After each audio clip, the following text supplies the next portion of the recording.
നമ്മുടെ ജീവിതത്തിലെ ഏറ്റവും വലിയ ദുരന്തം എന്ന് പറയുന്നത് നമ്മൾ ചെയ്യാത്ത തെറ്റിന് ശിക്ഷ കിട്ടുന്നതാണ്. അതുപോലെ ദിലീപേട്ടൻ എന്നെ വിളിച്ചോണ്ടിരുന്നെങ്കിൽ ഞാൻ ആത്മഹത്യ ചെയ്യുമെന്ന് പേടിച്ചിട്ട് അപ്പം എന്നോട് പറയായിരുന്നു അവൻ അവിടെ പിടിച്ച് നിൽക്കാൻ എന്തെങ്കിലും ദൈവം ഒരു ശക്തി കൊടുക്കുകയായിരിക്കും. എൻ്റെ ക്ലോസ് ആയിട്ടുള്ള ആൾക്കാരെ ആരെയും തെറി വിളിച്ച് മലരേന്ന് വിളിക്കുമ്പോൾ ഞാൻ പറയും വീട്ടിൽ അച്ഛനെ വിളിക്കുന്നതായിട്ട് ഇങ്ങോട്ട് വരരുതെന്ന് തന്നെ ഞാൻ പറയും. ചില ആൾക്കാരുണ്ട് പറയുമ്പോൾ തിരിച്ചൊന്നും പറയില്ല, തുണി നോക്കി കാണിച്ചു. അമ്മയെ റേപ്പ് ചെയ്ത മോനുണ്ട്. പക്ഷെ ഞാൻ എല്ലാ സ്ത്രീകളെന്ന് ഞാൻ പറഞ്ഞിട്ടേ ഇല്ലേ. എപ്പോഴും പറയുന്നത് എന്താ വെച്ചാൽ 100 ആൾക്കാർ എടുക്കുകയാണെങ്കിൽ 30 സ്ത്രീകൾ എന്തായാലും ഇങ്ങനെ ഫ്രോഡുകളായിട്ടുണ്ട് എല്ലാം പറയുന്ന ഒരു ദിവസം വരും. പക്ഷെ ഞാൻ പറയുന്നത് അതല്ല. ഞങ്ങളുടെ രണ്ടിന്റെയും ഏറ്റവും നല്ലൊരു ഫ്രണ്ടാണ് ദിലീപേട്ടൻ. ഇവൻ സൂയിസൈഡ് ചെയ്യാൻ ശ്രമിച്ചു. ഇവൻ ICUയിൽ കിടക്കുന്ന സമയത്ത് ആ പെണ്ണ് ടൂർ പോയിരിക്കുന്നു. പിന്നെ അവളുടെ ഇൻസ്റ്റാഗ്രാം പേജിൽ നിന്നാണ് കണ്ടത്. ഞാനൊക്കെ എനിക്ക് ആരുടെയും മുമ്പിലിരുന്ന് ഇതുവരെ കരഞ്ഞിട്ടില്ല, കരയേണ്ട കാര്യമില്ല. നമുക്ക് ഒറ്റയ്ക്ക് ഇരുന്ന് ഇഷ്ടം പോലെ കരയാവില്ല. പുരുഷന്മാരെ വിശ്വസിക്കാം കുറച്ച്, അതായത് സ്ത്രീകള് അത്ര ഡേഞ്ചറസ് അല്ല ആണുങ്ങൾ എന്ന് ഞാൻ പറയുന്നു. പിന്നെ അത്രയും എന്നെ സപ്പോർട്ട് ചെയ്ത് ദിലീപേട്ടൻ ഒരിക്കലും ഞാൻ മറക്കൂല. ഒരു പെണ്ണ് കേസ് കൊടുത്താൽ അത് അപ്പം തന്നെ കേസ് എടുക്കും. എന്തെങ്കിലും ഒരു കംപ്ലൈൻ്റ് ആയിട്ട് പോയി ഇന്ന ആൾ പീഡിപ്പിച്ചു. പക്ഷെ ഒരാണ് കംപ്ലൈൻറ്റ് കൊടുത്തു കഴിഞ്ഞാൽ അങ്ങനെ ഉണ്ടാവും. ഇപ്പം ഞാൻ പറയട്ടെ, ആ ചേട്ടൻ മരിച്ചു പോയിട്ടില്ലായിരുന്നെങ്കിൽ അയാൾ അറസ്റ്റ് ചെയ്തിട്ടുണ്ടാവില്ലേ? ആരെങ്കിലും സപ്പോർട്ട് ചെയ്യുമോ? സ്ത്രീകൾക്ക് കുറച്ചൊരു പരിഗണന കൂടുതലാണ്. അതിൻ്റെ ഒരു അഹങ്കാരം അവർക്കുണ്ട് എന്ന് എനിക്ക് തോന്നിയിട്ടുണ്ട്. ഏത് പാതിരക്ക് മിസ് കോൾ ഇട്ടാലും അല്ലെങ്കിൽ മോനെ എന്ന് വിളിക്കുമ്പോൾ അപ്പം തിരിച്ച് വിളിക്കുന്ന പ്രതികരിക്കുന്ന ഒരു സൂപ്പർ സ്റ്റാർ എന്ന് പറഞ്ഞാൽ അത്രയും സിമ്പിളായിട്ടുള്ള ഒരു മനുഷ്യൻ ദിലീപേട്ടനായിരിക്കും. പ്രശ്നം ഉണ്ടാകുമ്പോൾ വീഡിയോ എടുക്കുന്നത് നല്ലതാണ്. പക്ഷെ അത് നേരെ പോലീസിനല്ലേ കൊണ്ടു കൊടുക്കേണ്ടത്, അല്ലാതെ റീച്ച് കിട്ടാൻ വേണ്ടിയിട്ട് ഇൻസ്റ്റാഗ്രാമിലല്ലല്ലോ പോസ്റ്റ് ചെയ്യേണ്ടത്. റീച്ചൊക്കെ വേണമെങ്കിൽ അവരവരുടെ ട്രെയിനിൻ്റെ മുകളിലോ എവിടെയെങ്കിലും കയറി നിന്നിട്ട് വീഡിയോ എടുക്കുക, ആത്മഹത്യ ചെയ്യുക, എന്ത് ചെയ്യുക. വേറെ ഒരാളെ ലൈഫിലേക്ക് എന്തിനാണ് ഒരാളെ ലൈഫ് വെച്ച് കളിക്കുന്നത്? അതിപ്പോൾ ലേറ്റസ്റ്റ് സ്മാർട്ട് ഫോൺ, ലാപ്ടോപ്പ്, വീട്ടിലേക്കുള്ള TV, refrigerator, AC, washing machine, kitchen appliances തുടങ്ങി നിങ്ങളുടെ ഡിജിറ്റൽ ആവശ്യങ്ങൾ എന്തുമായിക്കൊള്ളട്ടെ, oxygen is the best. Oxygen, the digital expert. Welcome to movie world media and this is Deepthi. ഇന്ന് എന്നോടൊപ്പം ഉള്ളത് തനിക്ക് മുമ്പിൽ വരുന്ന ഏതൊരു വിവാദത്തെയും ചിരിച്ചുകൊണ്ട് നേരിടുന്ന കൂട്ടിക്കൽ ജയചന്ദ്രനും വൈഫ് ബസന്തയുമാണ്. Welcome to the show. എന്തുണ്ട്, സുഖാണ്? സുഖാണ്. എന്തൊക്കെയുണ്ട് വിശേഷം? എന്താ വിശേഷം? ഇതൊക്കെ തന്നെ വിശേഷം, അറിയില്ലേ? ഓടി നടന്ന് ഇന്റർവ്യൂ കൊടുത്തോണ്ടിരിക്കലാണല്ലേ? അതെ. എന്താ പറയല്ലേ, ഇത് വൈറസ് കയറിയ പോലെ. അപ്പം ഒരു ചെറിയൊരു കാര്യമാണ്. ഞാനൊരു നല്ല കാര്യം ഞാൻ ഫേസ്ബുക്കിലൊന്ന് എഴുതി. കാര്യം എന്താണെന്ന് വെച്ചാൽ, മഞ്ജു വാര്യരെ കണ്ടു പഠിക്കുക എന്നുള്ള അർത്ഥത്തിൽ എൻ്റെതായ ഭാഷയിൽ ഒരു പോസ്റ്റ് ഇട്ടതാണ് ഇപ്പൊ ഇത്. പക്ഷെ ആ ഒരു പോസ്റ്റ് കണ്ട സമയത്ത് പേഴ്സണലി എനിക്കും തോന്നിയിട്ടുണ്ടായിരുന്നു, ചേട്ടൻ എന്തുകൊണ്ടാണ് ആ ഒരു പെൺകുട്ടികൾ അത്രയും നെഗറ്റീവായിട്ട് പറഞ്ഞതെന്ന്. പക്ഷേ നമുക്കത് ഒരു മേ ബി അത് 2-3 വട്ടം വായിക്കുമ്പോഴാണ് അതിൻ്റെ ആ ഉള്ളടക്കം എന്താണെന്ന് മനസ്സിലാകുന്നത്. അത് ശരിക്കും എന്താന്ന് ചോദിച്ചാൽ, ആ ഒരു ഭാഷ പണ്ട് തൊട്ടേ പറയുന്ന ഒരു സാധനമാണ്. നമ്മൾ ഇപ്പോൾ ഉദാഹരണം പറഞ്ഞു കഴിഞ്ഞാൽ, ONV കുറുപ്പ് എന്ന് പറഞ്ഞ മഹാനായ കവി ഒരിക്കൽ പറഞ്ഞു, സലീൽ ചൗധരിയുടെ കുറേ മ്യൂസിക്കുകൾ, പുള്ളി മ്യൂസിക് ഇട്ടിട്ട് പാട്ട് എഴുതുമെന്ന് ചോദിച്ചതിന് പുള്ളി പറഞ്ഞ മറുപടിയാണ്, പുള്ളി കുറേ മ്യൂസിക്കുകൾ ഇടും, അത് കേട്ട് നോക്കുമ്പം ഇതിൽ ഏതെടുക്കണ്ട എന്ന് തോന്നും എന്ന് പുള്ളി പറഞ്ഞു. അല്ല, ഇതിൽ ഏത് എടുക്കണം എന്ന് തോന്നുന്നതാണ് ശരിക്കും പറയുക. ഇത് ഏതെടുക്കണ്ട എന്ന് തോന്നുന്നു. അപ്പം ആ സലീൽ ചൗധരിയുടെ മ്യൂസിക് എടുക്കണ്ട എന്ന് പറഞ്ഞോ എന്നൊക്കെ ചോദിച്ച് പറയുന്ന പോലെയുള്ളൂ ഇത്. അതായത് അദ്ദേഹം ഉദ്ദേശിച്ചത് ഇതിൽ ഏതാണ് എടുക്കുക, എല്ലാം സൂപ്പറാണ്, എല്ലാം നല്ലതാണ് എന്നുള്ള സംഭവമാണ്. പക്ഷേ ആ ഒരു ചേട്ടൻ എഴുതിയ ആ ഒരു വേർഡ്സിലും പെൺകുട്ടിക്ക് ഉണ്ടാകുന്ന PCOD, അതുപോലെ പീരീഡ്സ്, ഇതൊക്കെ ഭയങ്കര ചേട്ടൻ സിമ്പിളായിട്ട് പറഞ്ഞ പോലെ എനിക്ക് ഫീൽ ചെയ്തു. ചേട്ടൻ അങ്ങനെയാണോ ഉദ്ദേശിച്ചത്? ആ ഒരു എഴുത്ത് വേണ്ടായിരുന്നു തോന്നിയിട്ടുണ്ടായിരുന്നു? ഇല്ല, ഒരിക്കലും ഇല്ല. അത് ആദ്യമായിട്ടൊന്ന് ഞാൻ പറയാം, ഞാൻ എന്താണ് ഇപ്പം സംസാരിക്കുന്നതും അല്ല അന്ന് എഴുതുന്നത്, ഞാൻ എന്ത് ചെയ്താലും അതിൻ്റെ ഉത്തരവാദിത്വം എനിക്കുണ്ട്. പക്ഷെ അത് നിങ്ങൾ എങ്ങനെ എടുക്കുന്നു എന്നുള്ളത് എൻ്റെ ഉത്തരവാദിത്വമല്ല. അപ്പം ഇതിൽ ഞാൻ പറഞ്ഞിരിക്കുന്നത് ഇപ്പോൾ PCOD അല്ലെങ്കിൽ പീരിയഡ്സ്, ഇതാ കൂടെ ഇരിക്കുന്നത് ഇത് സ്ത്രീ തന്നെയാണ്. അപ്പം ഞാൻ ഇവരോട് പറയുന്ന കാര്യമാണ്. ഇവർ ചില സമയങ്ങളിൽ പറയും, എനിക്ക് വയ്യ, മടിയ, ഓക്കെ. അപ്പം ഞാൻ റെഡി, ഓക്കെ, ബുദ്ധിമുട്ടുകളുണ്ടാവും, എല്ലാവർക്കും ഉണ്ടാവും. അപ്പം ഇപ്പം നയൻതാരയുടെ ഫാനാണ്, മഞ്ജു വാര്യരെ പറ്റി ഏത് നേരവും പറയും. ഞാൻ പറയും, ഇത് അവരെ പറ്റി പറയുക, അവർ മേടിക്കുന്ന കമ്മലും അത് മാത്രം നോക്കിയാൽ പോരാ. അവർ എവിടെയെങ്കിലും ഇരിക്കുന്ന നീ കണ്ടിട്ട് ഇന്ന് എനിക്ക് വയ്യ എന്ന് പറഞ്ഞാൽ അവരിയ്ക്കുകയാണ്, ഇന്നിരിക്കുന്നിടത്ത് അവരെത്തുവോ? നിങ്ങളും പറയാം, എത്തുവോ? അപ്പൊ ഇതിവിടെ തന്നെ PCOD അല്ലെങ്കിൽ പീരിയഡ്സ്, അപ്പൊ എന്നാ തീർത്തരവനെ എന്നങ്ങ് തുടങ്ങി. ഈ 2 വാക്ക് കേട്ട് അത് എന്താണ് ഉദ്ദേശിച്ചതെന്നൊന്ന് വ്യക്തമായി മനസ്സിലാക്കണ്ടേ. ഞാൻ പറയും അപ്പൊ അതിന്റെ പേരിൽ മടിച്ച് അല്ലെങ്കിൽ ജീവിതം ആകെ നിരാശപ്പെട്ടിരിക്കുന്ന സ്ത്രീകളുണ്ടെങ്കിൽ അപ്പൊ അതുപോലെ ഇഷ്ടമില്ലാത്ത ബന്ധങ്ങളിൽ പലരും കഴിയുന്നുണ്ട്. ഭാര്യ ഭർത്താക്കന്മാരിൽ ഏത് കാലം തൊട്ടുള്ളതാണത്. ആണുങ്ങൾക്കും പെണ്ണുങ്ങൾക്കും പരസ്പരം ഇഷ്ടമില്ല, അങ്ങ് സമൂഹത്തിന് വേണ്ടി ജീവിക്കുന്നവർ ആണ് അധികവും. അപ്പൊ അങ്ങനെയുള്ളവരുണ്ടെങ്കിൽ, ഉണ്ടോ എന്ന് എനിക്ക് ഉറപ്പില്ല, ഉണ്ടെങ്കിൽ അവർക്കൊരു അപവാദമാണ് മഞ്ജു വാര്യർ എന്നാണ് പറഞ്ഞത്. കാര്യം എങ്കിൽ അവരെ പോലെ അല്ല മഞ്ജു വാര്യർ. അപ്പൊ ഈ അപവാദം മഞ്ജു വാര്യർ ഇത് രണ്ടും കൂടെ കേട്ടപ്പോ എന്നാ പിന്നെ ചാടിയേക്കാണ്. ഈ അപവാദം എന്നുള്ള വാക്കാണ്. അല്ല, അപവാദത്തിനേക്കാളും കൂടുതൽ നമുക്ക് സ്ട്രൈക്ക് ചെയ്യുന്നത് പെൺകുട്ടികൾ പീരീഡ്സ് എന്ന് പറഞ്ഞാൽ നമുക്കറിയാം നമ്മൾ അത്രയും വേദന അനുഭവിക്കുന്ന ഒരു അവസ്ഥയാണ്. മേ ബി അത് ആണുങ്ങൾക്ക് പറഞ്ഞു കേട്ട അറിവ് മാത്രമായിരിക്കാം. അതുപോലെ തന്നെ PCOD ഒക്കെ ഫേസ് ചെയ്യുന്ന കുറേ പെൺകുട്ടികളുണ്ട്. അതിൻ്റെ പേരിൽ ഇപ്പം പീരീഡ്സ് ആണെങ്കിൽ പോലും അതിൻ്റെ മൂഡ് സ്വിങ്സ് അതും കാര്യങ്ങൾ കാരണം അനുഭവിക്കുന്ന കുറച്ച് പെൺകുട്ടികളുണ്ട്. അപ്പോൾ അത് ഭയങ്കര സിംപ്ലിഫൈ ചെയ്ത് പറഞ്ഞതുപോലെ ഫീൽ ചെയ്തു. അത് സ്വയം ഓരോരുത്തർക്ക് തോന്നിയതാ. എത്രയോ പേര് പറഞ്ഞു, നിങ്ങൾ വളരെ കറക്റ്റായിട്ടാണ് പറഞ്ഞത്. കാര്യം അതിന് മെയിൻ ആശയം ഒന്നേ ഉള്ളൂ, മഞ്ജു വാര്യരെ പോലെ ആകുക, അവരെ കണ്ടുപടി എന്നൊരു വാക്കേ ഉള്ളതില്. അത് മാത്രമേ ഉള്ളതില്. അത് മാത്രം ഉൾക്കൊണ്ട് എത്രയോ പേര് എന്നെ വിളിച്ചു ചോറേ അങ്ങനെ എഴുതാൻ തോന്നിയല്ലോ മഞ്ജുവിനെ പറ്റി, അങ്ങനെ എത്ര പേര് പറഞ്ഞു. അതൊന്നും ആരും അറിയില്ല. അപ്പം അതാ ഞാൻ പറയാം. അപ്പൊ അതുകൊണ്ട് എനിക്ക് ഞാൻ പറഞ്ഞത് മനസ്സിലാക്കേണ്ടവർക്ക് മനസ്സിലായിട്ടുണ്ട്. അപ്പൊ അതിന്റെ പേരിൽ ഉണ്ടായ കുറെ കാര്യങ്ങളുടെ പേരിലാണ് ഇവര് രംഗപ്രവേശം ചെയ്യുന്നത് എല്ലാം. അതുപോലെ തന്നെ ഞാൻ റീസെൻ്റ് ഒരു ഓഡിയോ കേട്ടിട്ടുണ്ടായിരുന്നു. അതിൽ കുറച്ച് പ്രാക്കുന്ന രീതിയിലുള്ള സംഭവം, കുറച്ച് നന്നായിട്ട് സംഭവം അതിൽ പറയുന്നുണ്ട്. ലോറീൻ്റെ അടിയിൽപ്പെട്ട് ചത്തോട്ടെ, ക്യാൻസർ വന്ന് ചത്തോട്ടെ, അങ്ങനെയൊക്കെ പറയുന്നൊരു സംഭവം. പക്ഷേ ഇതിനൊരു എക്സ്പ്ലനേഷനായിട്ട് കൊടുത്തിട്ടുണ്ടായിരുന്നത് ഞങ്ങളുടെ കാലിക്കറ്റിൽ കോമൺ ആയിട്ട് യൂസ് ചെയ്യുന്ന ഒരു വേർഡാണെന്നുള്ളൊരു സംഭവം പറഞ്ഞിട്ടുണ്ടായിരുന്നു. പക്ഷേ അങ്ങനെ ഒരു വേർഡ് നമ്മൾ വീട്ടിൽ ക്ലോസ് സർക്കിളിൽ സംസാരിക്കുന്ന ഒരു ടേമാണിത്. ഇത് പബ്ലിക് മീൻസ് അത് പറഞ്ഞു, അത് ഭയങ്കര പേഴ്സണലി അയച്ചൊരു വോയിസ് പബ്ലിക് ആയതാണ്. അതും പേഴ്സണലി അറിയുന്ന ഒരാൾക്കല്ലല്ലോ അയച്ചിട്ടുണ്ടായിരുന്നത്. അല്ല. അപ്പൊ അങ്ങനെ അത് അയച്ചത് വേണ്ടായിരുന്നു തോന്നിയിട്ടുണ്ടായിരുന്നു? ഒരിക്കലും തോന്നിയിട്ടില്ല. ഇനിയും അയക്കും. സെയിം ഇതേപോലെ തന്നെ അയക്കും. കാരണം എന്നെ മാനസികമായി വേദനിപ്പിച്ചിട്ടുള്ള ആൾക്കാർക്ക് അവർക്ക് ഫീലിങ്സ് ഉണ്ട്. ഇത് കേട്ടപ്പം അവർക്ക് ഫീലിങ്സ് ഉണ്ട്. അവരിത് പബ്ലിക് ആക്കിയത് അവരുടെ മിസ്റ്റേക്കാണ്, എൻ്റെതല്ല. കാരണം അവരെന്നോട് എൻ്റെ ഹസ്ബൻഡിനെ തെറി വിളിച്ച്. കാരണം ഞങ്ങളിപ്പോൾ പോയിക്കൊണ്ടിരിക്കുന്ന മാനസികാവസ്ഥ വളരെ മോശമാണ്. കുറേ നാളായിട്ട് ഞങ്ങൾ സ്ട്രഗിൾ ചെയ്തുകൊണ്ടിരിക്കും. അതിനിടയ്ക്ക് കയറിയിട്ട് ഒരു പോസ്റ്റ് ഇട്ട് കഴിഞ്ഞ് കഴിഞ്ഞിരിക്കണം, അതിൻ്റെ കാര്യങ്ങളല്ലേ പറയേണ്ടത്. തെറി വിളിക്കുക അങ്ങനെയൊക്കെ ചെയ്ത സമയത്ത് ഞാൻ പേഴ്സണലി അയച്ചു, എന്തിനാ നിങ്ങൾ വെറുതെ, നമ്മൾ സംസാരിക്കുമല്ലോ, ഇങ്ങനെ നിങ്ങൾ കാലിക്കറ്റ് ആണോന്ന് എനിക്കറിയില്ല, പറയും എങ്ങനെ വേണ്ടാത്തത് പറഞ്ഞു, വല്ല പാണ്ടിലോറിക്ക് അടിയിലും നമ്മളത് അങ്ങനെ വരാൻ വേണ്ടി പറയുന്നില്ല, ആ സമയത്തുള്ള ഫീലിങ്സിന് പറഞ്ഞതാ. അങ്ങനെ ഞാൻ അവരുടെ അടുത്ത് റിക്വസ്റ്റ് ചെയ്തത്, എന്തിനാ നിങ്ങൾ പ്രാക്ക്, കാരണം ഞങ്ങൾ അനുഭവിക്കുന്നത് ഞങ്ങൾക്ക് മാത്രമേ അറിയുള്ളൂ. അതിനിടയിൽ എരുതിയിൽ എണ്ണ ഒഴിക്കുന്ന പോലെ ഇങ്ങനെ നമുക്കിതൊക്കെ വായിക്കുമ്പോൾ നമുക്ക് ടെൻഷനല്ലേ. അപ്പോൾ അത് ഞാൻ പറഞ്ഞു, എന്തിനാ നിങ്ങൾ അങ്ങനെയാണ് ഞാൻ ചോദിച്ചത്, വന്ന് പ്രാക്ക് വാങ്ങിയിട്ട് ക്യാൻസർ പോലെ എന്തെങ്കിലും വന്ന് ചാവാൻ നിൽക്കണ്ട, എന്ത് ആവശ്യമുണ്ടെന്നാണ് ചോദിച്ചത്. അപ്പോൾ അവരയച്ച മറുപടിയോ, അപ്പോൾ അവർക്ക് ഫീലിങ്സ് ഉണ്ട്, അവർക്ക് വേദനകളുണ്ട്, അവർക്ക് അവരുടെ ആരെങ്കിലും പറഞ്ഞാൽ അവർക്കെല്ലാം ഉണ്ട്. ഇപ്പം നമുക്കിതൊന്നുമില്ലേ. ഞങ്ങൾ ഒരാളുടെ കാര്യത്തിൽ ഇടപെടാൻ പോകുന്നില്ല, ഞങ്ങളുടെ കാര്യത്തിലേക്ക് ആരും വരണ്ടെന്നേ ഞാൻ പറഞ്ഞിട്ടുള്ളൂ. ഇപ്പം നമുക്കെതിരെ ഒരു കേസ് വന്നു കഴിഞ്ഞിരിക്കുകയാണെങ്കിൽ നമ്മൾ അതിൻ്റെ പിന്നാലെ പോയി നമ്മളത് അനുഭവിച്ചേ പറ്റുള്ളൂ. അതിൻ്റെ ഇടയിൽ ഒരു കണ്ടിട്ട് പോലും ഇല്ലാത്ത ഒരാൾ ഈ മനുഷ്യനെ, കാരണം ഇയാൾ എന്താണെന്ന് ഏറ്റവും നന്നായിട്ട് അറിയുന്ന ആൾ ഞാനല്ലേ. അപ്പം അതുകൊണ്ട് അങ്ങനെ ഇപ്പം ഞാൻ മാന്യമായിട്ട് അവരുടെ അടുത്ത് ചോദിച്ചു, അവർ തെറി പറഞ്ഞു. അപ്പം എനിക്ക് എന്താ തെറി പറയാൻ അറിയില്ലേ.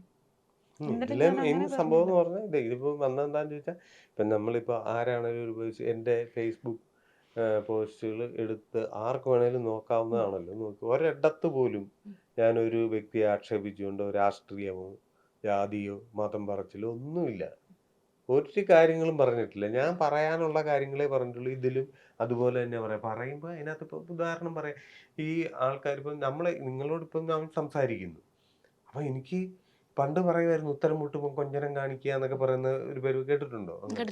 ചില ആൾക്കാരുണ്ട് പറയുമ്പോൾ തിരിച്ചൊന്നും പറയാനില്ല, തുണി നോക്കി കാണിച്ചേച്ചു പോകും എന്ന് പറയുന്ന പോലത്തെ പരിപാടിയാണ്. എന്തെങ്കിലും ഒരു ചോദ്യം ഇപ്പൊ പറഞ്ഞ പോലെ എൻ്റെ പോസ്റ്റിനകത്ത് ഇന്ന സംശയങ്ങളുണ്ട്, നിങ്ങൾ ഇന്ന പോലെയാണോ പറഞ്ഞത്, നിങ്ങൾ ഇന്നതാണ്, അപ്പൊ നമുക്കും മറുപടി കൊടുക്കാം, ഞാൻ അങ്ങനെയല്ല ഉദ്ദേശിച്ചത്, ഞാൻ ഇങ്ങനെയാണ് അല്ലേ.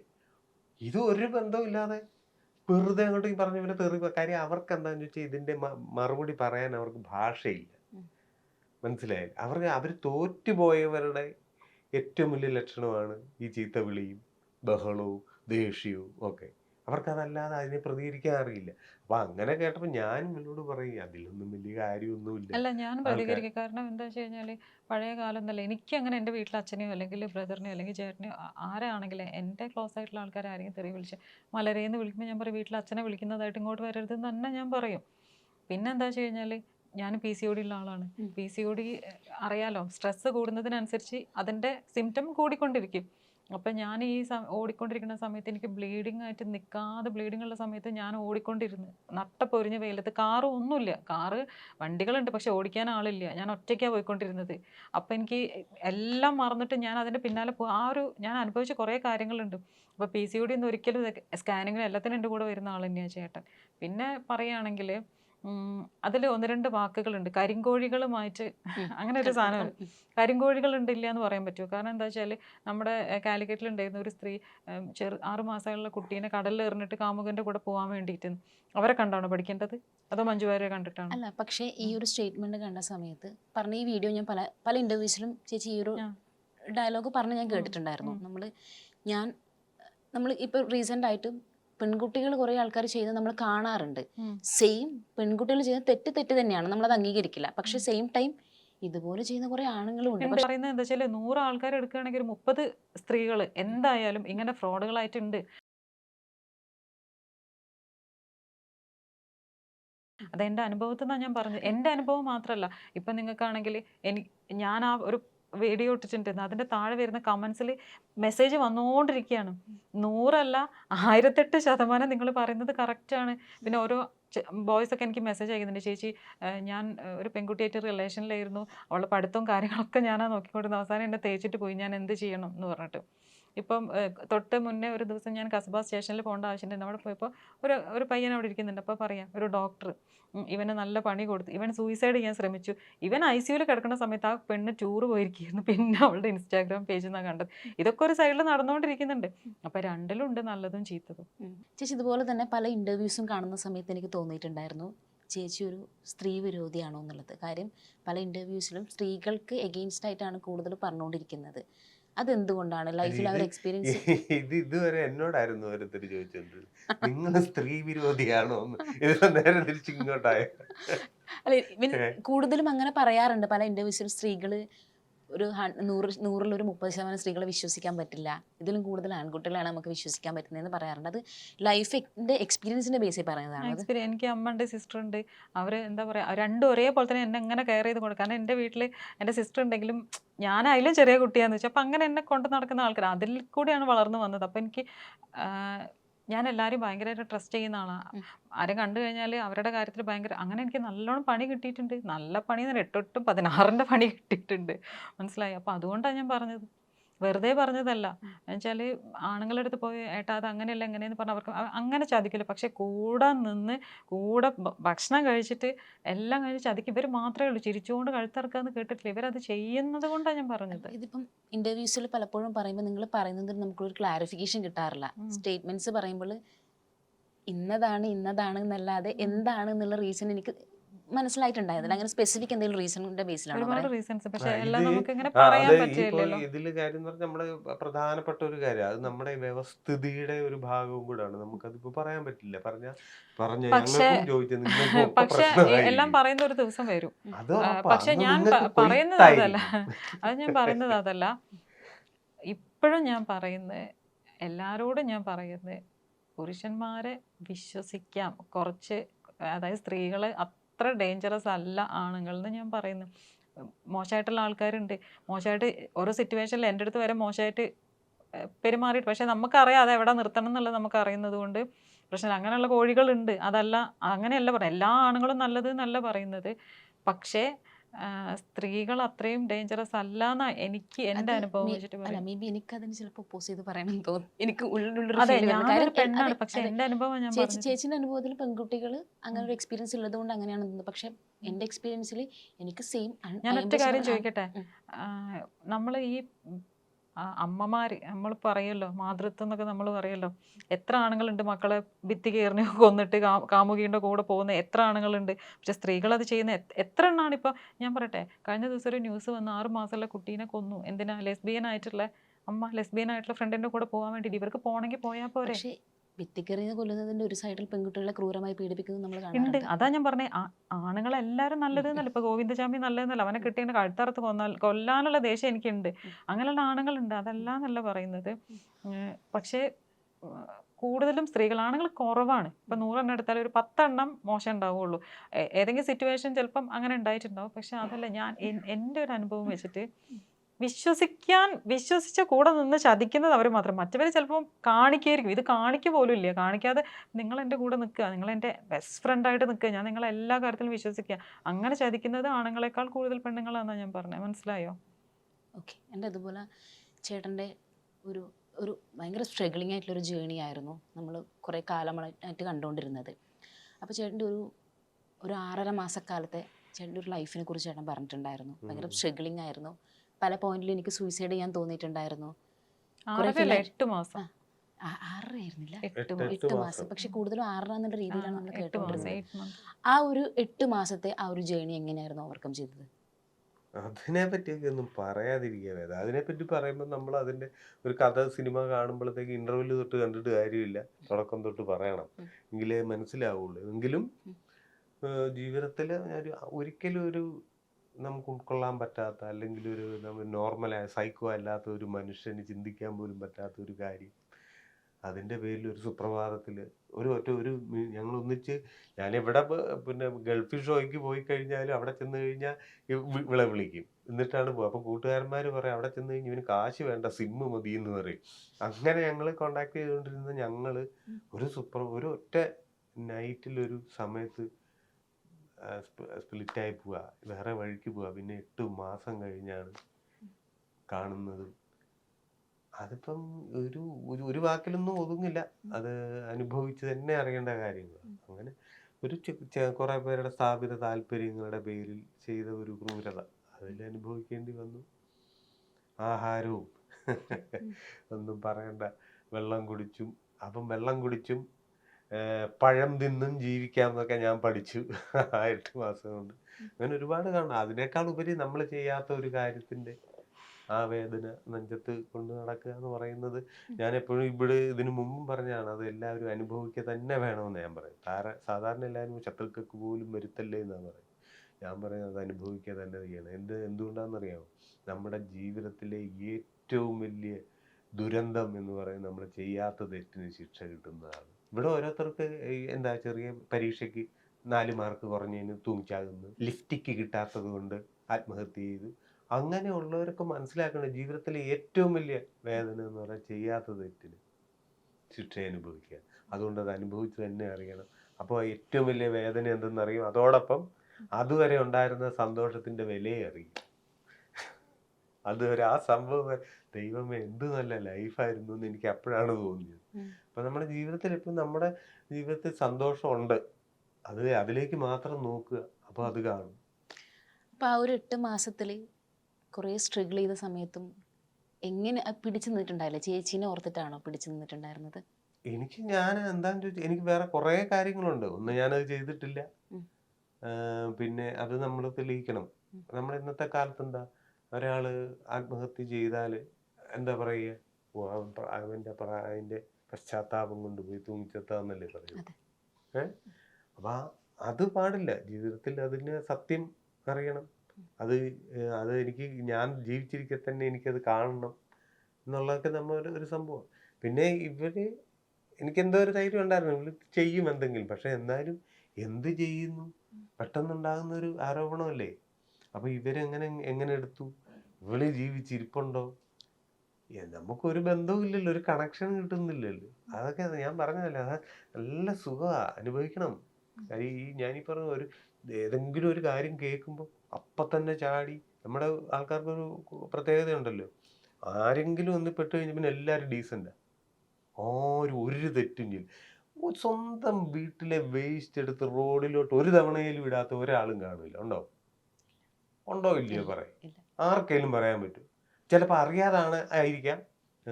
ആ അതെല്ലാം അങ്ങ് മറക്കുക. അവൻ കിടന്ന വീരൻ, മറ്റേ ഇവന് അങ്ങനെ തൂക്കം. അവരൊക്കെ ഇതൊന്ന് അനുഭവിക്കുമ്പോഴാണ് ഇപ്പം വന്നു സാധാരണക്കാരൻ്റെ ജീവിതത്തിൽ ഇവർ വന്നില്ലേ. ചേച്ചിയാണെങ്കിലും ആ ഒരു 8 മാസക്കാലം നിങ്ങൾ എനിക്ക് കാണുമ്പോൾ നിങ്ങൾ ഭയങ്കര ലവബിൾ ആയിട്ടുള്ള കപ്പിൾസാണ്.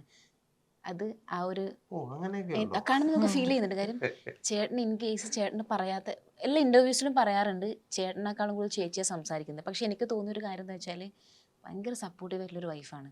ചേട്ടന് സംസാരിക്കാൻ പറ്റാത്തൊരു സാഹചര്യത്തിൽ ചേച്ചി കയറി സംസാരിച്ച് അത് മെയിൻറ്റെയിൻ ചെയ്ത് കൊണ്ടുപോകുന്നതിൽ എനിക്ക് ഫീൽ ചെയ്തിട്ടുണ്ടായിരുന്നു. സോ ആ ഒരു 8 മാസത്തെ കാലത്തിൽ ചേട്ടനെ പിരിഞ്ഞിരിക്കുമ്പോൾ ഉണ്ടായിരുന്ന അവർ എങ്ങനെയായിരുന്നു ആ ഒരു സ്റ്റേജൊക്കെ ഓവർകം ചെയ്തത്? അയാളെ തെറ്റ് ചെയ്തിട്ടില്ല എന്ന് 101% എനിക്ക് അറിയാവുന്നതുകൊണ്ട് ഞാനാണല്ലോ കൂടെ ഉണ്ടായിരുന്നത്. അപ്പം ഞാൻ പറയട്ടെ, 24 മണിക്കൂർ ഞാൻ നിങ്ങളുടെ കൂടെ ഉണ്ടെങ്കിൽ എനിക്കറിയില്ല നിങ്ങൾ എന്തൊക്കെ ചെയ്യുന്നു എന്തൊക്കെ ചെയ്യുന്നില്ല എന്നുള്ളത്. എനിക്ക് മാത്രമേ അത് അറിയാവുള്ളൂ. അപ്പോൾ ഒരാളോട് ചെയ്യുന്നതിനൊരു പരിധിയില്ല. എന്ത് ശത്രുതേൻ്റെ പേരിലാണെങ്കിലും ഒരാളെ അടുത്ത് ഇങ്ങനെയൊക്കെ ചെയ്യാന്ന് പറഞ്ഞു കഴിഞ്ഞാൽ അത് അവർക്ക് അതിൻ്റെ കർമ്മഫലം അനുഭവിക്കാനുണ്ടാവുമായിരിക്കും. അല്ലാതെ ഇപ്പം എന്ത് പറയാനാ? അപ്പം എനിക്ക് ആ ഉറപ്പുള്ളത് കൊണ്ട് ചെയ്യാത്ത തെറ്റിന് ഒരാളെ ജയിലിലേക്ക് ആക്കി എനിക്ക് മനസ്സിൽ എൻ്റെ വാശി, മനസ്സിലായോ? ആ വാശിക്ക് വേണ്ടി തന്നെ ഞാൻ ഓടിയത്. എനിക്ക് അറിയില്ലായിരുന്നു ഓരോ ദിവസം ഞാൻ എഴുന്നേൽക്കുമ്പോൾ ഞാൻ ഇന്ന് എന്ത് ചെയ്യുന്നു. അതൊക്കെ ഒരാളെ ഒരു ദിവസം 2 ദിവസമല്ല, 8 മാസം, ഒരു വർഷത്തിനടുത്ത് ഏകദേശം ഞാൻ അനുഭവിച്ചത്. ഇനി ഒരാൾക്കും വരാതിരിക്കട്ടെ എന്ന് വിചാരിക്കുന്നത്. ഞാൻ അത്രയും അനുഭവിച്ചിട്ടുണ്ട് എല്ലാ സൈഡിൽ നിന്നും. അറിയാലോ, ഇങ്ങനെ ഒരു പ്രഷർ വരുമ്പോൾ പോലീസിൻ്റെ സൈഡ് ആരും കുറ്റം പറഞ്ഞിട്ട് കാര്യമില്ല. അവരുടെ ജോലി അവരവർക്ക് ചെയ്യണ്ടേ. ഒരു പെണ്ണ് അനുഭവിക്കുന്നത്, ഞാൻ അനുഭവിച്ചത് ആരും അനുഭവിച്ചിട്ടുണ്ടാവുമെന്ന് എനിക്ക് തോന്നുന്നില്ല. എല്ലാം കൊണ്ടും ആ 8 മാസം ചേച്ചിനെ ബോൾഡാക്കിയിട്ടുണ്ടായിരുന്നു. 8 മാസമാണ് തീർച്ചയായിട്ടും. ഇനി എന്ത് വന്നു കഴിഞ്ഞാൽ ഇത്രയും നില, കാരണം അതിന് മാത്രം ഞാൻ അനുഭവിച്ചിട്ടുണ്ട്. ഒരു സൈഡിൽ നിന്ന് ഒരാളായിട്ട് കോൺടാക്ട് ചെയ്യാൻ പോലും പറ്റില്ല. എൻ്റെ ഫ്രണ്ട്സിനെ പോലും എന്നെ വിളിക്കാൻ പറ്റില്ല. അങ്ങനെ ആരെങ്കിലും കോൺടാക്ട് ചെയ്താൽ അവരെ തപ്പി പോലീസ് പോകും. അങ്ങനത്തെ ഒരു സിറ്റുവേഷനിലായിരുന്നല്ലോ. ഒളിവിൽ നിൽക്കുന്ന ഒരാൾ. അപ്പം ആരാ വിളിക്കുന്നതല്ല, എൻ്റെ ഫോണ് ഫുള്ള് പോലീസ് ട്രാക്ക് ചെയ്യല്ലേ. അപ്പോൾ അങ്ങനെ ആരുമില്ല, ആരടുത്ത് സംസാരിക്കാനുമില്ല, ആരെയും കുറ്റം പറയാനും പറ്റില്ല. അമ്മയുണ്ടായിരുന്നു, ബ്രദർ ഉണ്ടായിരുന്നു, വേറെ ആരാ. പിന്നെ ഒരു സൈഡിൽ ന്യൂസിൽ ഇങ്ങനെ വന്നുകൊണ്ടിരിക്കുക. അപ്പോൾ ഈ മനുഷ്യനെ ആത്മഹത്യ ചെയ്തോ ജീവിച്ചിരിക്കുന്നുണ്ടോ എന്ന് അറിയില്ല. ഞാൻ പോലീസിൻ്റെ അടുത്ത് അതാ ചോദിച്ചുകൊണ്ടിരുന്നത്. അപ്പോൾ ഇനി ഓരോ ന്യൂസ് കാണുമ്പോഴും കേരള പോലീസിൻ്റെ ഓരോ പോസ്റ്റ് ഇൻസ്റ്റാഗ്രാമിൽ വരുമ്പോഴും ഞാൻ എന്താ കാണാൻ പോകുന്നതെന്ന് എനിക്കറിയില്ല. അതൊക്കെ ഞാൻ ആരോടാ പറയേണ്ടത്? ഞാൻ അനുഭവിച്ചത് എനിക്ക് മാത്രമേ അറിയുള്ളൂ. ഇപ്പം ഞാൻ ചിന്തിക്കുമ്പം ആരടുത്ത് ഇങ്ങനത്തെ ഒരു ദ്രോഹം ചെയ്യരുത്, എന്തിൻ്റെ പേരിലാണെങ്കിലും എന്ന് പറയാനുള്ളൂ. ഞാൻ ചെയ്തത് അവർക്ക് കിട്ടിക്കോളൂ. കാരണം എൻ്റെ കൂടെ ദൈവം മാത്രം ഉണ്ടായിരുന്നു എന്ന് ഞാൻ വിചാരിക്കുന്നു. അത്രയും ഞാൻ അനുഭവിച്ചു. സത്യാവസ്ഥകൾ വ്യക്തമായിട്ട് പിന്നെ എല്ലാ മലയാളികളോടും പറയണമെന്ന് ഞങ്ങൾക്ക് ആഗ്രഹമുണ്ട്. പക്ഷെ നമ്മുടെ ഈ വ്യവസ്ഥിതി അതിനെ അനുവദിക്കുന്നില്ല. നമ്മളെ ചതിച്ചത് ആരെന്ന് നമുക്ക് പറയാൻ പറ്റാത്ത ഒരു സാഹചര്യമാണ് നമ്മുടെ ലോകത്ത്. അത് പറഞ്ഞാൽ അത് ചോദിച്ച നിങ്ങളും പറഞ്ഞ നമ്മളും പ്രതികളാണെന്നൊരു എന്തെങ്കിലുമൊക്കെ അത് പറയോ? തീർച്ചയായും ഞങ്ങൾ ജീവിക്കുന്നതിനല്ലേ. അത് തെളിയിച്ചിട്ട് ഞങ്ങൾ പിറ്റേ ദിവസം അതല്ലേ ഞാൻ പറഞ്ഞ ചാകരയായിരിക്കും നിങ്ങൾക്ക്. അല്ല, ഞങ്ങൾ ആത്മഹത്യ ചെയ്യേണ്ടതാ. ശരിക്കും പറഞ്ഞാൽ ഞങ്ങൾ രണ്ടുപേരും ആത്മഹത്യ ചെയ്യേണ്ട അതുപോലെ സിറ്റുവേഷൻ കൂടെ ഞങ്ങൾക്ക് പകരം ഇപ്പം ചിരിച്ച് കളിച്ച് ഞങ്ങൾ ഇങ്ങനെ പറയുന്നുണ്ടെങ്കിലും ഞങ്ങൾ അനുഭവിച്ചത് ഞങ്ങൾക്ക് ചില സമയത്ത് എന്താ പറയുക, എത്രയോ ദിവസങ്ങളിൽ ചേട്ടനൊക്കെ ഉറക്ക ഗുളിക കഴിച്ച് ഉറങ്ങിയ ദിവസങ്ങളുണ്ട്. മനസ്സിലായില്ലേ? കാരണം അതുപോലെ അനുഭവിച്ചത് ചെറിയ കാര്യങ്ങളല്ല. അപ്പം ഞങ്ങൾ രണ്ടുപേരും ടാബ്ലറ്റ് കഴിച്ച് ഉറങ്ങി ഇങ്ങനെ പറയുമ്പോൾ ചിരിച്ച് കളിച്ചൊക്കെ ഞങ്ങൾ പറയും. പക്ഷേ ഒരാളും അനുഭവിച്ചിട്ടുണ്ടാവില്ല ഞങ്ങൾ അനുഭവിച്ചത്. വേറെ ഒരു കേസിൽ വന്ന ഒരാളും ഇത്രയും അനുഭവിച്ചിട്ടുണ്ടാവില്ല. കേൾക്കുന്നവരൊക്കെ ഞെട്ടിപ്പോവുക. ഇപ്പോഴാണെങ്കിലും നമ്മൾ ഇത് കഴിഞ്ഞു എന്നാണ് ഇത് ഒരു തീരുമാനം ആകുന്നിടം വരെ ഇപ്പം ഇത് പറയുന്ന കാര്യം. ഒരു എന്താ പറയുക, ഒരു മനുഷ്യൻ പറയുന്നതനുസരിച്ച് അയാളുടെ മാനസികാവസ്ഥ അനുസരിച്ച് അയാൾ പറയുന്ന ഒരു വിധി, അതനുസരിച്ചാണ് ഇനി മറ്റൊരാളുടെ ജീവിതം.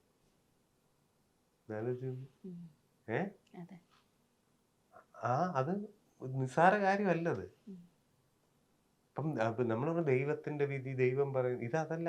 ഒരു മനുഷ്യൻ അയാളുടെ അപ്പോഴത്തെ ബോധനിലയിൽ അനുസരിച്ച് അയാൾ എന്ത് പറയുന്നു അതാണ് നമ്മുടെ അടുത്ത ജീവിതം. ഇത്രയും കാലം ജനിച്ച് നമ്മൾ ജീവിച്ചു വന്നിട്ട് അവസാനം നമുക്ക് കിട്ടുന്നതാണ്. മനസ്സിലായില്ലേ? അപ്പോൾ അതൊക്കെ നിസ്സാര കാര്യമല്ല. ഈ തമാശയായിട്ട് എഴുതി തള്ളുന്നു പറഞ്ഞാൽ നമ്മളിപ്പോൾ ചിരിച്ചുകൊണ്ട് പറയുന്നെന്ന് പറഞ്ഞാൽ പിന്നെ എനിക്ക് ആരുടെയും മുമ്പിലിരുന്ന് ഇന്നുവരെ കരഞ്ഞിട്ടില്ല. കരയേണ്ട കാര്യമില്ല. നമുക്ക് ഒറ്റയ്ക്കിരുന്ന് ഇഷ്ടം പോലെ കരയാമല്ലോ.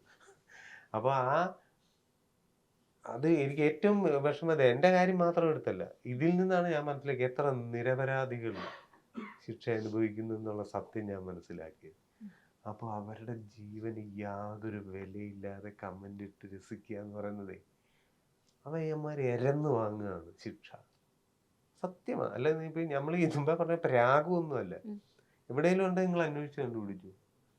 മറ്റൊരാളുടെ മനസ്സ് വേദനിപ്പിച്ച് ഒരാളും ഇവിടുന്ന് സുഖമായിട്ട് മരിച്ചുപോയ ചരിത്രമില്ല. ഒരു 100 ഉദാഹരണങ്ങൾ ഞാൻ പറയാം. നിങ്ങൾ അന്വേഷിച്ച് നോക്കിക്കഴിഞ്ഞാൽ നിങ്ങളുടെ പരിചയത്തിലും കിട്ടും. അപ്പം അത് ചെയ്യരുത്. ഒരാൾക്ക് ഒരു വേദന വരുമ്പോൾ അവിടെയാണ് രാഹുൽ ഈശ്വർ എന്ന് പറയുന്ന മനുഷ്യന്റെ പ്രത്യേകത. അവനാ സംസാരിക്കുന്നത് പൂട്ട് പൂജിക്കാതെ പറ്റില്ല. ഒരു അവസ്ഥയിൽ ഒരാൾ പെട്ട് കഴിയുമ്പോൾ അവന് വേണ്ടി അവൻ ആ കാര്യം വ്യക്തമാക്കി പറയും. ഇവിടെ എത്രയോ പ്രഗത്ഭരുണ്ട് പറഞ്ഞാൽ ജനം കേൾക്കുന്നവർ ഇല്ലേ? അവരാരേലും പറയുന്നുണ്ടോ? ഇല്ല. അപ്പൊ ആ ഒരുത്തൻ പറയുന്നു, എനിക്ക് ഏറ്റവും വേദന അതാണ്. അവൻ ഏറ്റവും കൂടുതൽ പറയുന്ന ആണുങ്ങളെ പറ്റി പറയുമ്പോൾ, ആണുങ്ങളെ ഒരു പ്രശ്നം പറയുമ്പോൾ പുല്ല് വിലയെ കാണുന്നു, ആണുങ്ങൾ ഇങ്ങനെ അനുഭവിക്കുക, ആണുങ്ങൾ ഇതെന്ന് അവനിന്ന് കരഞ്ഞു പറയുമ്പോൾ അവനെ തെറി പറയുന്ന ആണുങ്ങൾ. ഒന്ന് ആലോചിച്ച് നോക്കിയാൽ നമ്മുടെ നാട്ടിലേക്ക് എത്തി. അപ്പൊ അതാ ഞാൻ പറയുന്നത്, മറ്റൊരാളുടെ വിഷമങ്ങൾ മനസ്സിലാക്കാൻ ഒരു പുണ്യം വേണം. അതാണ് അവൻ. അതുപോലെ ആ ഒരു സമയത്ത് നിങ്ങൾ സ്ട്രഗ്ലിംഗ് ജേണിയിൽ ഏറ്റവും കൂടുതൽ ചേച്ചിനെ ഹെൽപ്പ് ചെയ്തിട്ടുണ്ടായിരുന്ന രാഹുൽ ഈശ്വർ എന്ന് പറഞ്ഞിട്ടുണ്ടായിരുന്നു. ഫാമിലിയിലുള്ളതിനേക്കാളും കൂടുതൽ പുള്ളി എടുക്കുന്നായിരുന്നു, സപ്പോർട്ട് ഉണ്ടായിരുന്നു. തീർച്ചയായിട്ടും. എങ്ങനെയൊക്കെയായിരുന്നു പുള്ളിയുടെ ആ ഒരു?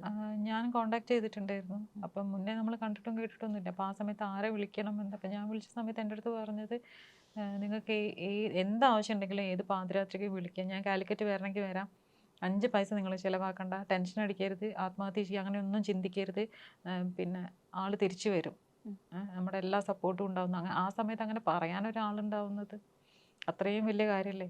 പിന്നെ അത്രയും എന്നെ സപ്പോർട്ട് ചെയ്ത് ദിലീപേട്ടൻ ഒരിക്കലും ഞാൻ മറക്കൂല. കാരണം രാവിലെ ഉച്ചയ്ക്കും വൈകുന്നേരമൊക്കെ ഈ വൈദ്യുതി മരുന്ന് കുടിക്കാന്ന് പറയുമ്പോൾ അതുപോലെ ദിലീപേട്ടൻ എന്നെ വിളിച്ചുകൊണ്ടിരുന്നത്, ഞാൻ ആത്മഹത്യ ചെയ്യുമെന്ന് പേടിച്ചിട്ട്.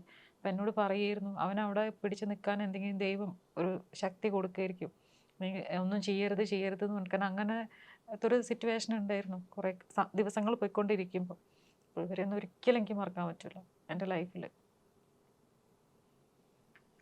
അതാണ്. അപ്പോൾ രാഹുലിനെ കുറ്റം പറയുന്ന ആണുങ്ങളുടെ അടുത്ത് എനിക്ക് പറയാനുള്ളൂ, അയാളുടെ വീട്ടിൽ ആർക്കും വേണ്ടിയിട്ടല്ല, മനസ്സിലായില്ലേ? കാരണം മുന്നോട്ട് ഈ ജയിലിലൊക്കെ പോയി അയാൾ കിടന്ന സമയത്ത് ഒരുപാട് പരിഹസിച്ചിട്ടൊക്കെ അപ്പം നമ്മൾ കാണുക, ഒരാളുടെ നിന്ന് 5 പൈസ വാങ്ങിയിട്ടല്ല.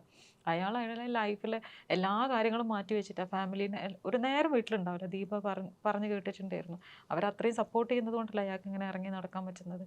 ഇന്നിപ്പോൾ സാധാരണ ഇപ്പോൾ ഈ മരിച്ച ആൾ ഞങ്ങളുടെ വീടിൻ്റെ അടുത്താണ്, മാങ്കാവ് ഗോവിന്ദപുരം. അപ്പം അതും കൂടെ ഉണ്ടായ സമയത്താണ് ഈ സ്വീകരണം. കുറേ നാളായിട്ട് രാഹുൽ പറയുന്നുണ്ട് അത്രയും ഫൈറ്റ് ചെയ്തില്ല. അപ്പം ഞാനതിന് നിന്നിട്ടില്ല, എനിക്ക് തന്നെ എന്തോ പോലെ തോന്നിയിരുന്നു. അപ്പം എനിക്ക് തോന്നി ഇനി ഞാൻ സംസാരിക്കണം. എത്തി എവിടം വരെ എത്തി. ഒരാൾ റീച്ചിന് വേണ്ടി ഒരാളുടെ ജീവൻ പോയില്ലേ. അച്ഛനും അമ്മയ്ക്ക് ഒറ്റ മോനെ, ഒരു അച്ഛനും അമ്മയും ഒന്ന് ആലോചിച്ച് നോക്ക്. അതുപോലെ നിയമങ്ങൾ കൂടുതലും പെൺകുട്ടികൾക്കാണ് കൂടുതൽ എന്നുള്ളൊരു മീൻസ് ആ ഒരു സപ്പോർട്ടിൽ പെൺകുട്ടികൾക്കാണ് കിട്ടുന്നതെന്നുള്ളൊരു തോന്നലുണ്ടായിട്ടുണ്ടോ? ഉണ്ട്, തീർച്ചയായിട്ടും ഉണ്ടല്ലോ. കാരണം എന്ത് സമത്വം പറഞ്ഞു കഴിഞ്ഞാലും ഇപ്പം ഞാൻ പറയട്ടെ, പെണ്ണുങ്ങൾ പറയുന്നത് എന്താ, ആണുങ്ങളുടെ കൂടെ സമത്വം വേണമെന്നാണല്ലോ പറയുന്നത്. ഒരു പെണ്ണ് കേസ് കൊടുത്താൽ അത് അപ്പം തന്നെ കേസ് എടുക്കും, എന്തെങ്കിലും ഒരു കംപ്ലൈൻ്റ് ആയിട്ട് പോയി ഇന്ന ആൾ പീഡിപ്പിച്ചു. പക്ഷെ ഒരാണ് കംപ്ലൈൻറ്റ് കൊടുത്തു കഴിഞ്ഞാൽ അങ്ങനെ ഉണ്ടാവും. ഇപ്പം ഞാൻ പറയട്ടെ, ആ ചേട്ടൻ മരിച്ചു പോയിട്ടില്ലായിരുന്നെങ്കിൽ അയാൾ അറസ്റ്റ് ചെയ്തിട്ടുണ്ടാവില്ലേ? ആരെങ്കിലും സപ്പോർട്ട് ചെയ്യുമോ? ഇപ്പം മരിച്ചതുകൊണ്ട് നീതി കിട്ടി, അയാൾക്കത് താങ്ങാൻ പറ്റിയിട്ടുണ്ടാവില്ല. അയാൾ വിചാരിച്ചിട്ടുണ്ടാവുക അത് ചെയ്തിട്ടില്ല എന്നുണ്ടെങ്കിൽ ഇതുപോലെ പോലീസുകാർ കൊണ്ടു നടക്കും, അത് താങ്ങാനുള്ള. ഇപ്പം നമുക്ക് അതിനുള്ള ഒരു മനക്കെട്ടി എവിടുന്നോ കിട്ടി, പക്ഷെ എല്ലാവർക്കും അത് ഉണ്ടാവണമെന്നില്ലല്ലോ. ഞാൻ പറയട്ടെ, ഞാൻ എന്നെ സംബന്ധിച്ചിടത്തോളം അവിടെ ഞാനൊരു കലാകാരനായിട്ട് ജനിച്ചതിൻ്റെ ഭാഗ്യം എനിക്ക് തോന്നുന്നതാണ്. എനിക്കങ്ങനെ ചിന്തിക്കാനുണ്ട്. ഞാൻ ഏതായാലും ജനിച്ചു, ഞാൻ പറഞ്ഞിട്ടൊന്നുമല്ല ജനിച്ചത്, ഞാൻ നിർബന്ധിച്ചുമില്ല ഇവിടെ ജനിപ്പിക്കുന്നത്. അപ്പം മരിക്കുന്ന കാര്യവും നമ്മൾ മുൻകൂട്ടി കാണേണ്ട കാര്യമില്ല. സമയമാകുമ്പം കൃത്യമായിട്ട് നടന്നു പോകും. ഈ ചിന്ത എല്ലാവർക്കും കിട്ടൂല, മനസ്സിലായില്ലേ? ഇപ്പം വീട്ടിൽ നിന്ന് സ്കൂളിൽ നിന്നൊരു വഴക്കുണ്ടാക്കി, പഴയ കാലത്തെ കഥയാണ് പറയുന്നത്. ഞാനും കൂട്ടുകാരനും കൂടെ അടി ഉണ്ടാക്കിയിട്ട് വീട്ടിലോട്ട് പോകുമ്പോൾ പേടിയാ, അവിടെ അറിയും, വീട്ടിലറിയാം, അച്ഛൻ അറിഞ്ഞ അടിച്ചു പോലും, അമ്മ അറിഞ്ഞ അടിച്ചു പോലും. അന്ന് എന്നെ അറിയട്ടെ എന്ന് പറഞ്ഞാൽ അന്ന് പോവും. ഇന്ന് അങ്ങനല്ല, അച്ഛൻ അറിഞ്ഞാൽ പ്രശ്നമാവുമോ എന്ന് പറഞ്ഞ് വീട്ടിലെത്തുന്നതിന് മുമ്പ് തൂങ്ങിച്ചാവും, മനസ്സിലായില്ലേ? അപ്പോൾ ഒരാളെ മരണത്തിലേക്ക് തള്ളിവിടും. ഇത്തരം ഞാൻ പറയുന്നില്ല, ഇങ്ങനൊരു കള്ളക്കേസ് ഒരു അവരുടെ താല്പര്യത്തിന് വേണ്ടി ചെയ്യുമ്പോൾ, ചെയ്ത ഒരാളെ തലയിൽ വെച്ച് കൊടുക്കുമ്പോൾ കുറച്ച് പേരെങ്കിലും വിശ്വസിക്കുകയല്ലേ. ചിലർ ഒരു നല്ല അവൻ അങ്ങനത്തെ ഒരുത്തനായിരുന്നോ എന്ന് കുറച്ച് പേരെങ്കിലും ചിന്തിക്കൂലേ? അത് മോശമായൊരു കാര്യമല്ലേ? ഒരു നിരപരാധിയെ പറ്റി അങ്ങനെ ചിന്തിക്കുക. എന്ത് ചെയ്യാനും, നമ്മുടെ നാടിൻ്റെ അവസ്ഥ അതായിപ്പോയി. ഈവൻ ഒരു ആൺകുട്ടികൾക്ക് പെൺകുട്ടികളുടെ പ്രിവിലേജ് രണ്ടും രണ്ടാണ്. ഇപ്പം നിയമത്തിൻ്റെ കാര്യത്തിലാണെങ്കിലും നമുക്ക് പെൺകുട്ടികൾക്ക് മിസ്യൂസ് ചെയ്യാൻ ചാൻസ് കൂടുതലാണ് ഇപ്പോഴുള്ള നിയമം. ഇപ്പം ചേട്ടനാണെങ്കിലും ചേട്ടൻ്റെ എക്സ്പീരിയൻസിൻ്റെ ബേസിൽ ഏതൊക്കെ നിയമങ്ങളാണ് നമുക്ക് ഇപ്പം ഒരു ചേഞ്ച് വരുത്തണം എന്ന് തോന്നിയിട്ടുണ്ടായിരുന്നത്? അങ്ങനെ ഇപ്പോൾ ആധികാരികമായിട്ട് പറയാനുള്ള ഒരു സംഭവങ്ങൾ ഒന്നും നമുക്ക് ഇല്ല. ഇപ്പം ഇപ്പോഴത്തെ സാഹചര്യത്തിൽ അങ്ങനെയൊന്നും പറയാനുള്ള അതിന് മാത്രമുള്ള അറിവുകളൊന്നുമില്ല. അതിന് ബന്ധപ്പെട്ടവർക്ക് അറിയാവുന്നവരുണ്ട്, അവർ ചെയ്യട്ടെ, അതേ പറയാനുള്ളൂ. ആൻഡ് അതുപോലെ തന്നെ ഇപ്പം ചേച്ചി ഇപ്പോൾ റീസെൻ്റായിട്ട് നമ്മളൊക്കെ ന്യൂസിൽ ഒക്കെ കണ്ട് നമ്മളൊക്കെ ഭയങ്കര വിഷമത്തോടെ കേട്ടിരുന്ന ന്യൂസാണ് ഷിംജിത്ത്, അതുപോലെ തന്നെ ദീപക് എന്ന് പറഞ്ഞ ചേട്ടൻ്റെ ആ ഒരു മരണം. സോഷ്യൽ മീഡിയ റീച്ചിന് വേണ്ടിയിട്ട് കൂടുതൽ ആൾക്കാർ അത് യൂസ് ചെയ്യുന്നുണ്ടായിരുന്നു. അപ്പോൾ ആ ഒരു സമയത്തും ചേച്ചി മെൻസ് കമ്മീഷന് വേണം എന്നുള്ള ഒരു രീതിയിൽ സപ്പോർട്ട് ചെയ്തിട്ട് പറഞ്ഞിട്ടുണ്ടായിരുന്നു. അത് പറയാനുള്ള റീസൺ എന്തായിരുന്നു? ഈ ഒരു എക്സ്പീരിയൻസിൻ്റെ ചേച്ചീൻ്റെ ആ ഒരു എക്സ്പീരിയൻസിൻ്റെ ബേസിലാണോ? ഇത് മാത്രമല്ല, മൊത്തത്തിൽ ഇപ്പം ഞാൻ പറയട്ടെ, ഒരു കേസ് വരുന്ന സമയത്ത് ഇപ്പോൾ പോലീസുകാരെ അവരുടെ സൈഡിൽ നിന്ന് നോക്കുമ്പോൾ നമുക്കറിയില്ല. ഒരു കേസ് വരുമ്പോൾ ഇത് സത്യമാണോ, ചെയ്തിട്ടുണ്ടോ എന്ന് ഒന്നും കൂടെ ഒന്ന് അന്വേഷിക്കണം എന്ന് എനിക്ക് തോന്നിയിട്ടുണ്ട്. പല കേസുകളിലും ഒരു സൈഡ് മാത്രം കേൾക്കുന്ന പോലെ എനിക്ക് തോന്നിയിട്ടുണ്ട്. അപ്പം നിയമം വരുമ്പം അതും കൂടെ ഒന്ന് പരിഗണിച്ചാൽ നല്ലതെന്ന് എനിക്ക് പേഴ്സണലി തോന്നിയിട്ടുണ്ട്. അങ്ങനെ ആകുമ്പോൾ പലരും ജയിലിൽ പോകില്ല. കാരണം ജയിലിൽ പോയി കിടക്കാൻ അത്ര സുഖമുള്ള കാര്യമല്ല.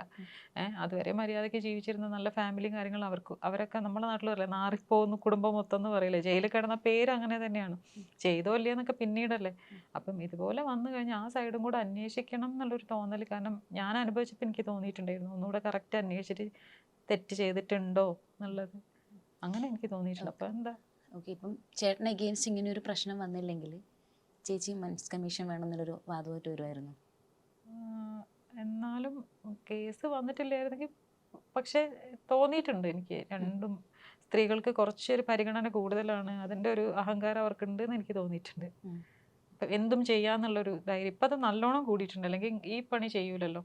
എന്നിട്ട് അവർക്ക് എന്തെങ്കിലും കൂസലുണ്ട്, ഒരാളുടെ ജീവൻ പോയിട്ട് എന്തെങ്കിലും. നമ്മളൊക്കെ ആണെങ്കിലോ നമ്മൾ ചെയ്യൂല, അത് വേറെ കാര്യം.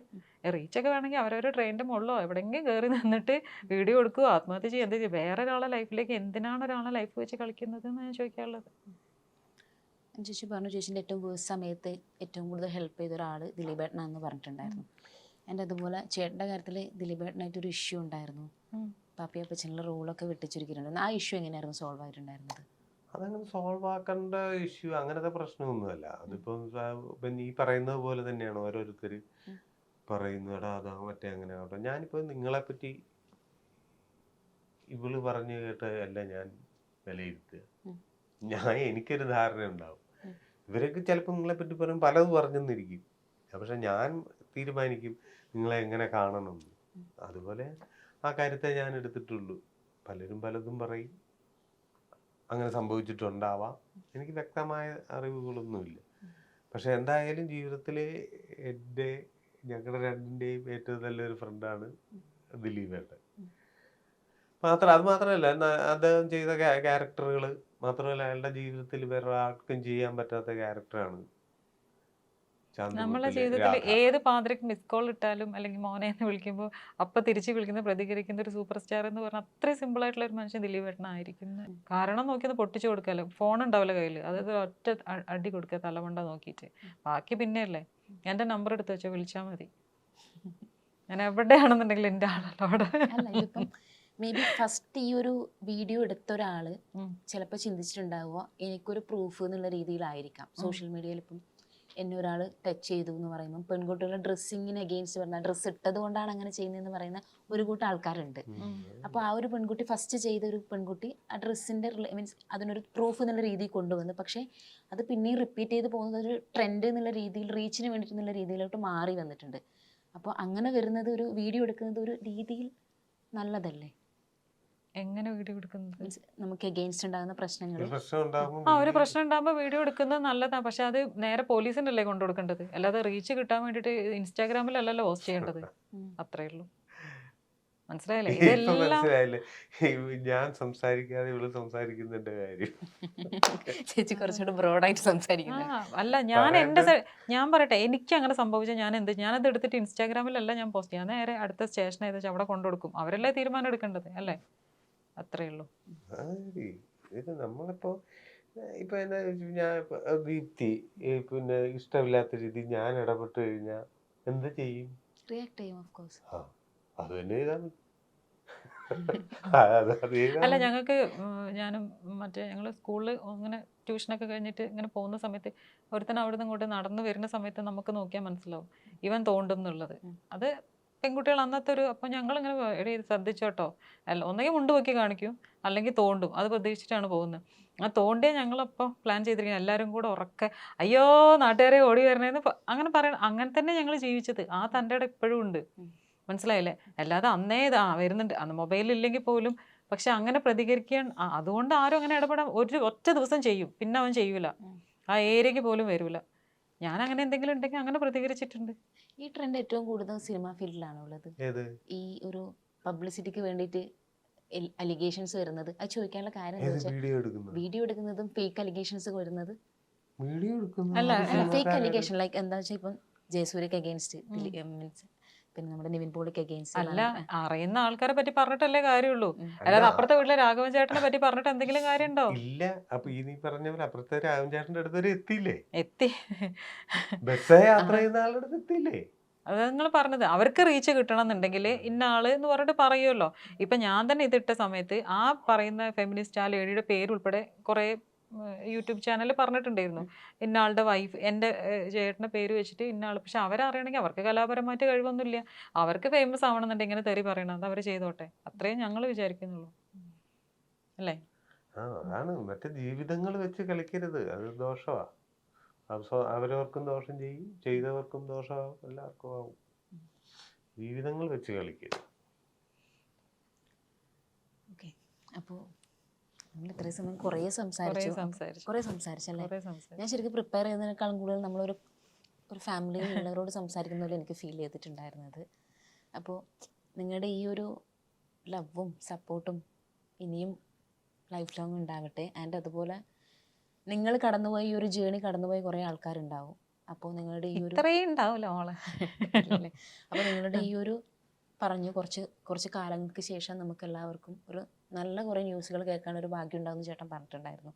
ആ ഒരു നല്ലൊരു ന്യൂസ് കേൾക്കാവുന്ന സമയത്ത് ഇതുപോലെ സ്ട്രഗിളിങ് അനുഭവിക്കുന്ന ഒരാൾക്ക് അതൊരു ചേട്ടൻ്റെ ലൈഫ് കണ്ടിട്ട് ഒരു എക്സ്പീരിയൻസിൻ്റെ ബേസിൽ അത് ഓവർകം ചെയ്യാൻ പറ്റട്ടെ എന്ന് ആഗ്രഹിക്കുന്നു. So thank you so much. സന്തോഷം. അപ്പോൾ ഞങ്ങളെ വിളിച്ചതിനും നിങ്ങളുടെ ചാനലിനും നിങ്ങൾക്കും എല്ലാ നന്മകളും വരട്ടെ എന്ന് ആഗ്രഹിക്കുന്നു, പ്രാർത്ഥിക്കുന്നു. അതിപ്പോൾ ലേറ്റസ്റ്റ് സ്മാർട്ട് ഫോൺ, ലാപ്ടോപ്പ്, വീട്ടിലേക്കുള്ള TV, refrigerator, AC, washing machine, kitchen appliances തുടങ്ങി നിങ്ങളുടെ ഡിജിറ്റൽ ആവശ്യങ്ങൾ എന്തുമായിക്കൊള്ളട്ടെ, oxygen is the best. Oxygen, the digital expert.